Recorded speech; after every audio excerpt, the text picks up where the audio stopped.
Kakatapos ko nga lang pala maglaba, papunta na nga pala ako sa balon para banlawan yung mga damit na nilabahan ko. Ito nga pala yung dadaanan kapag papunta ka sa balon, marami kang makikitang puno at mga dahon sa paligid. Ito nga pala yung maliit na balon na pinaglalabahan namin dito. Medyo malabo nga lang ang tubig dahil kakatapos lang ng ulan. Napakasarap talagang maglaba sa ganitong tubig balon, napakalamig ng tubig.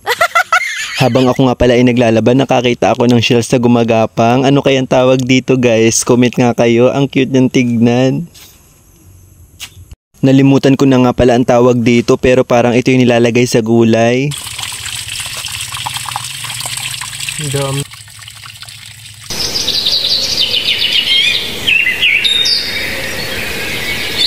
At pagkatapos ko nga maglaba, naligo na rin pala ako. Iba talaga ang tubig dito sa bukal, napakalamig. Sabayan pa nga ng malamig na hangin sa paligid, talaga namang giginawin ka sa lamig.